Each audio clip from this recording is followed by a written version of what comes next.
Hi friends, today అయితే paneer curry చేయబోతున్నా. దానికోసమని paneer cut చేసి పెట్టి నెక్స్ట్ వచ్చేసి ఆకు అండ్ ఇది కసూరి మేతి, చెక్క, లవంగాలు కూడా ఇవి కూడా వేస్తాం. నెక్స్ట్ టమాటా, పచ్చిమిర్చి, కొత్తిమీర కూడా రెడీ చేసి కట్ చేసి పెట్టేసిన.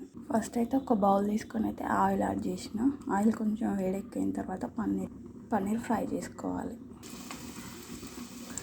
ఫస్ట్ అయితే పన్నీర్ ఫ్రై చేసుకోవాలి. డైరెక్ట్ వేస్తే కొంచెం విడిపోతే కానీ నేనైతే ఫ్రై చేస్తున్నా లైట్. సో పన్నీర్ అయితే మంచిగా ఫ్రై అయిపోయినాయి. సో ఇప్పుడు పక్కకు తీసేసుకున్నాం. పన్నీర్ అయితే పక్కకు తీసేసుకున్నాం. సో ఇప్పుడు అదే ఆయిల్లో మనం కొన్ని పల్లీలు వేయించాం. యాక్చువల్గా అయితే పన్నీర్ ప్లేస్లో మనం జీడిపప్పు కూడా తీసుకోవచ్చు, బట్ జీడిపప్పు లేదని నేనైతే పల్లీలు యాడ్ చేస్తున్నా. ఇది కూడా బాగానే ఉంటుంది. ఇది కొంచెం ఫ్రై అవ్వాలి. నెక్స్ట్ వచ్చేసి పచ్చిమిర్చి, ఇది కొంచెం ఫ్రై అవ్వాలి. ఇదైతే మంచిగా ఫ్రై అయిపోయినాయి. ఇప్పుడు ఇందులో టమాటా యాడ్ చేసుకోవాలి. ఇదైతే మెత్తగా కొంచెం ఫ్రై అయ్యే వరకు వెయిట్ చేసిన తర్వాత దీన్ని మిక్సీ వేసుకోవాలి. మంచిగా ఫ్రై అయిపోయినాయి. దీన్ని ఇప్పుడు మిక్సీ వేసుకుందాం మనం. సో టమాటాలు అండ్ పచ్చిమిర్చి, పల్లీలు అయితే మిక్సీ వేసుకుందాం. ఇప్పుడు దీంట్లో మళ్ళీ కొంచెం ఆయిల్ యాడ్ చేయాలి. ఆయిల్ అయితే వేడైంది. ఇప్పుడు ఆవాలు, నెక్స్ట్ జీలకర్ర,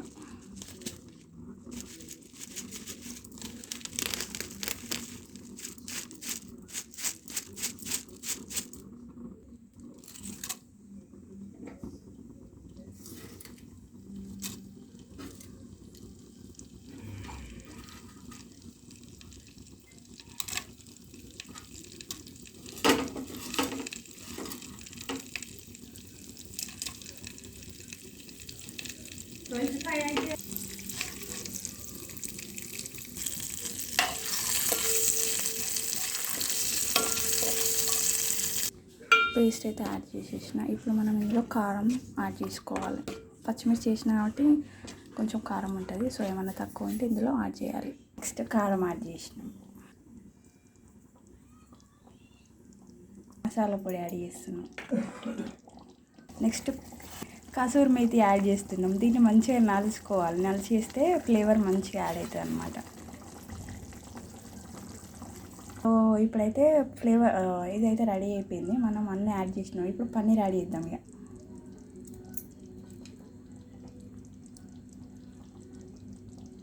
సో పన్నీర్ అయితే యాడ్ చేసినాం. మెల్లగా కలుపుకోవాలి. ఇప్పుడు ఇక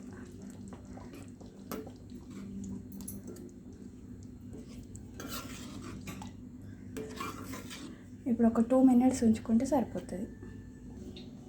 ఇప్పుడు లాస్ట్గా కొత్తిమీర యాడ్ చేసుకోవాలి.